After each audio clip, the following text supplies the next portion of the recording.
Good morning. Hope everybody's good. I'm doing pretty good. Just woke up 5:30 in the morning.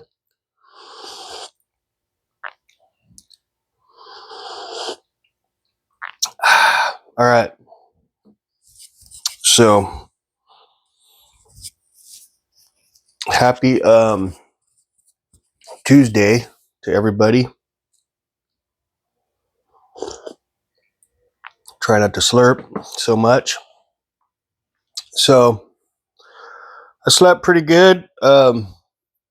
Slept all the way till my alarm clock went off, so I must have been sleeping good. I was definitely having a pretty crazy dream.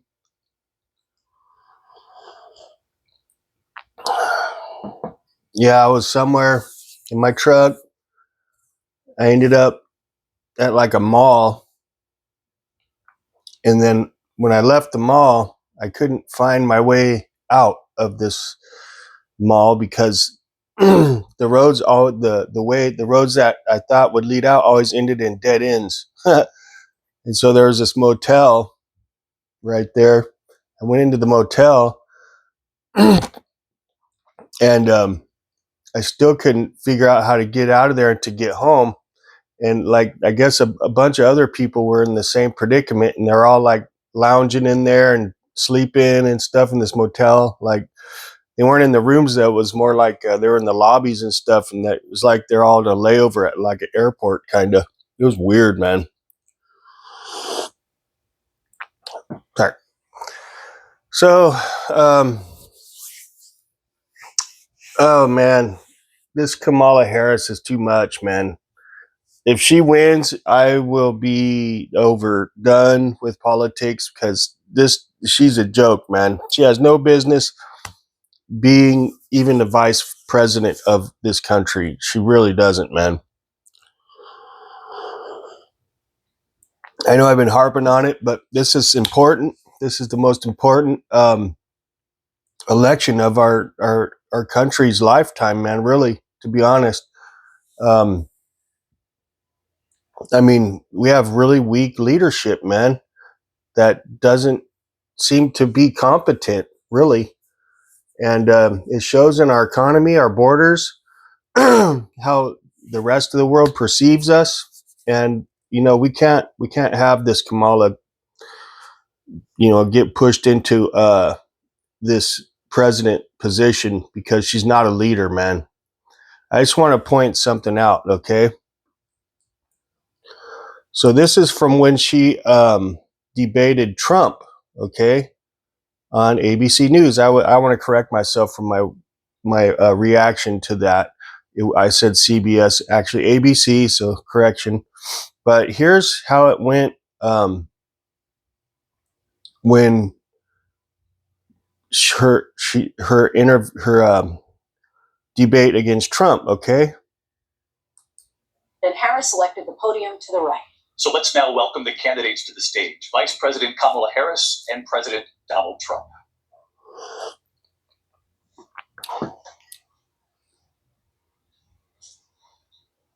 Kamala Harris, accept the debate. Thank you. Welcome to you both. It's wonderful to have you. It's an honor to have you both here tonight. Good evening. We are looking forward to a spirited and thoughtful debate. So let's get started. I want to begin tonight with the issue that voters repeatedly say is their number one issue, and that is the economy and the cost of living in this country. Vice President Harris, you and President Trump were elected 4 years ago, and your opponent on the stage here tonight often asks his supporters, are you better off than you were 4 years ago? When it comes to the economy, do you believe Americans are better off than they were 4 years ago? So I was raised as a middle-class kid, and I am actually the only person on this stage who has a plan that is about lifting up the middle class and working people of America. I believe in the ambition, the aspirations, the dreams of the American people. And that is why I imagine and have actually a plan to build what I call an opportunity economy. Because here's the thing. We know that we have a shortage of homes and housing, and the cost of housing is too expensive for far too many people. We know that young families need support to raise their children, and I intend on extending a tax cut for those families of $6,000, which is the largest child tax credit that we have given in a long time so that those young families can afford to buy a crib, buy a car seat, buy clothes for their children. My passion, one of them, is small businesses. My mother raised my sister and me, but there was a woman who helped raise us. We call her our second mother. She was a small business owner. I love our small businesses. My plan is to give a $50,000 tax deduction to start up small businesses, knowing they are part of the backbone of America's economy. My opponent, on the other hand, his plan is to do what he has done before, which is to provide a tax cut for billionaires and big corporations, which will result in $5 trillion to America's deficit. My opponent has a plan that I call the Trump sales tax, which would be a 20% tax on everyday goods that you rely on to get through the month. Okay, let's go back to the question, okay? And Harris selected the podium to the right. So let's now welcome the candidates to the stage. Vice President Kamala Harris and President Donald Trump. So, okay, you get the gist, right? Now listen to the interview, okay? Here's the interview, her second interview, okay? I can drill down on that a little bit. When we talk about bringing down prices and making life more affordable for people, what are one or two specific things you have in mind for that? Well, I'll start with this. I grew up a middle-class kid. My mother raised my sister and me. She worked very hard. She was able to finally save up enough money to buy our first house when I was a teenager. I grew up in a community of hardworking people, construction workers and nurses and teachers. And I try to explain to some people who may not have had the same experience, but a lot of people will relate to this. I grew up in a neighborhood of folks who are very proud of their lawn, and I was raised to believe and to know that all people deserve dignity, and that we as Americans have a beautiful character. We have ambitions and aspirations and dreams, but not everyone necessarily has access to the resources that can help them fuel those dreams and ambitions. So when I talk about building an opportunity economy, it is very much with the mind of investing in the ambitions and aspirations and the incredible work ethic of the American people, and creating opportunity for people, for example, to start a small business. My mother, worked long hours, and our neighbor helped raise us. We used to call her, I still call her, our second mother. She was a small business owner. I love our small business owners. I learned who they are from my childhood, and she was a community leader. She hired locally. She mentored. Our small businesses are so much a part of the fabric of our communities, not to mention, really, I think, the backbone of America's economy. So my opportunity economy plan includes giving startups a $50,000 tax deduction to start their small business. It used to be $5,000. Nobody can start a small business with $5,000. But investing in people's innovative ideas and giving them the ability to go for it. Opportunity economy means, look, we don't have enough housing in America. We have a housing supply shortage. And what that means, in particular for so many younger Americans, the American dream is elusive. It's just actually not attainable. So part of my plan is to work with the private sector and housing developers to give them a tax credit, to be able to partner with us as the government, to build, and my goal is 3 million new homes by the end of my first term. In addition, to help people who just want to get their foot in the door, literally. And so giving first-time home buyers a $25,000 down payment assistance to be able to just get in the door, and then they will do the work they need to do to save and to pay that mortgage and to build wealth for themselves and their family. These are some examples of what I mean when I talk about an opportunity economy, and a lot of it has to do with just the community I was raised in and the people that I admired, who work hard, and deserve to have, their dreams fulfilled because they're prepared to work for it. There you go. Okay. All right. So basically, she just dances around the question pretty much, right? Comes up with these elaborate like stories, right? Basically, sounds super scripted, like almost sound like she said the same thing twice, really. But she didn't really answer like the question, okay? So tax credit. So tax credit, what is that? What is a tax credit? That's nothing. That's nothing. You still have to earn the money, don't you? You have to earn the money to, so you're not, that's a nothing booger. Okay, that is a nothing booger. That's not going to help anything. Okay, you still have to make the money. Okay, and you know, everything else she was talking about are just loans. They're just loans. Everything she said right there actually does nothing to help anybody. It doesn't. It does nothing. All that's available already. Okay, anybody could get a loan. Anybody can get tax credit. She basically made an elaborate story for nothing booger. Okay, she that has nothing to offer. Her plan is a nothing burger. It's not going to do anything to help anybody. So, and another point I wanted to point out is there's very scripted. If obviously you can hear, both stories are almost the same. Okay, and her delivery was shaky, unsure. She's like very like nervous sounding, and just very much not a leader. Okay, not a leader. Talk about propping someone up, man. There you go, perfect example right there.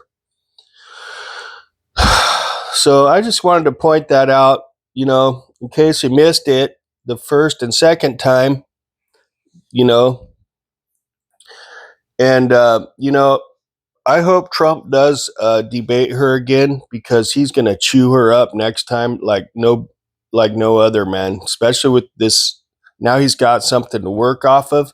Because before that, she wasn't doing any interviews. She's just hiding out of the, you know, she's just hiding, man, and like staying low key, man. Okay, and she's going to try to sneak her way in there. I already see her tactic.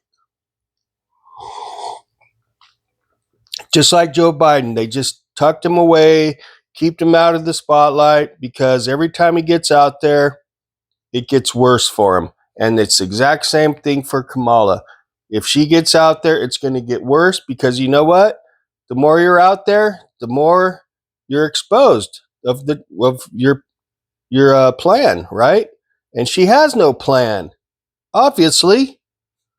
Just listen to it, both of them. Listen to it. Try to break down what she's trying to say. And it's a nothing burger. She's got no plan, no real plan that helps anything. She said nothing about bringing prices down on anything, okay? She said nothing about the borders. She's got no plan to help anything. The stuff she talked about does nothing to help anybody right now or anytime soon.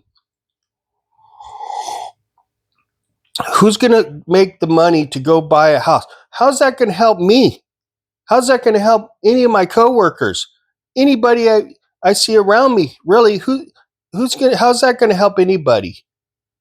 Okay? Builders? Home builders? Get a break or a tax credit? Dude, like she's got no plan. Just look at the interview and look at the debate. Break down what she's saying. It's nothing burger, man.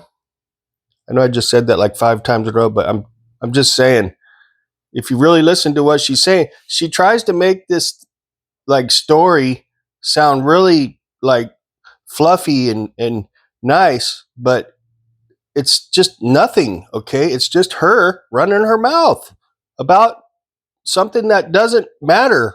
to me, probably you and everybody else around you. And then you go listen to Trump and you'll see the difference, okay? You'll see a man with a plan that will actually help the situations that need to be addressed.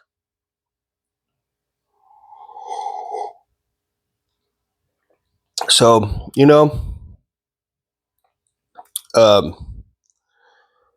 I just wanted to go touch base on that because it's so obvious the rhetoric she's spewing is all rehearsed and it's just not going to solve anything.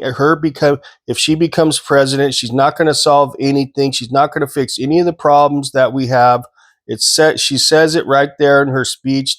None of it gets addressed.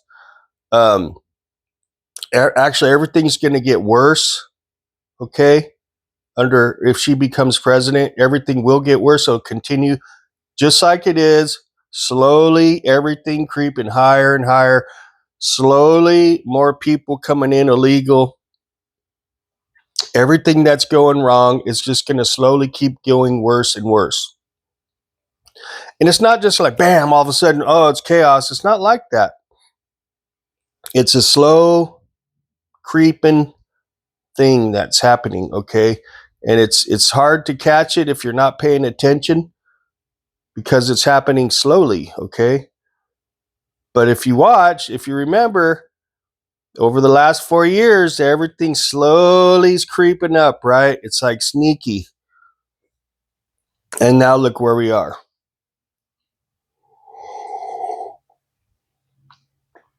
And that's how the Democrats are playing. Very sneaky. Everything they do is sneaky, behind the scenes. And it's got to be stopped because we can't handle it. I can't handle it. Most of the people I know can't handle it. And the people that act like they can't handle it, they can't handle it because they're just, lying to themselves and lying to everybody else when they try to act like everything's okay. Because it's not. It can't be, because I'm not hallucinating. I do see the prices are about double what they were 4 years ago on everything. And when I drive around, I see a lot of homeless. I see a lot of illegals, and seems pretty real to me.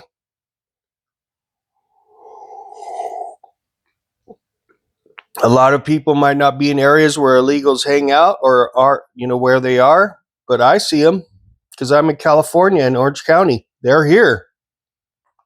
And I see the prices. I'm sure wherever you're at, you definitely see the prices of everything gone up, housing and food and gas and everything. You can't miss that. Okay. But even in areas where you never seen illegals before, I'm sure you're seeing them now. So, the proof's in the pudding. You just listen to her words, listen to her false promises, listen to her bullshit.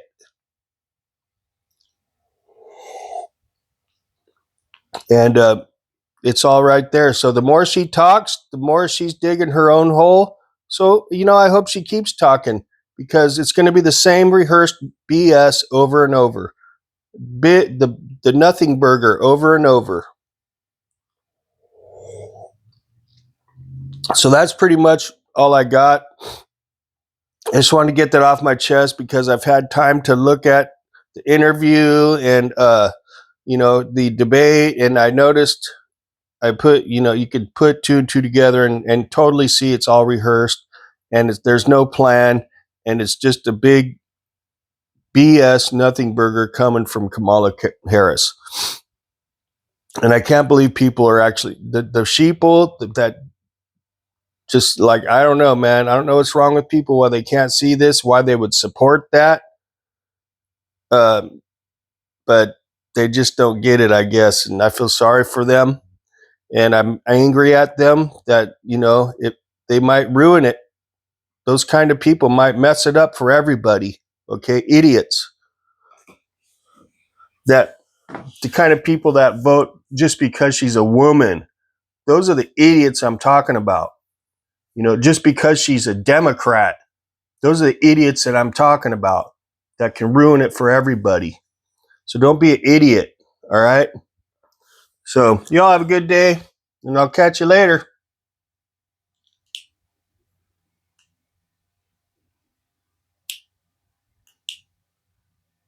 I think I got it. Nope. Now I do.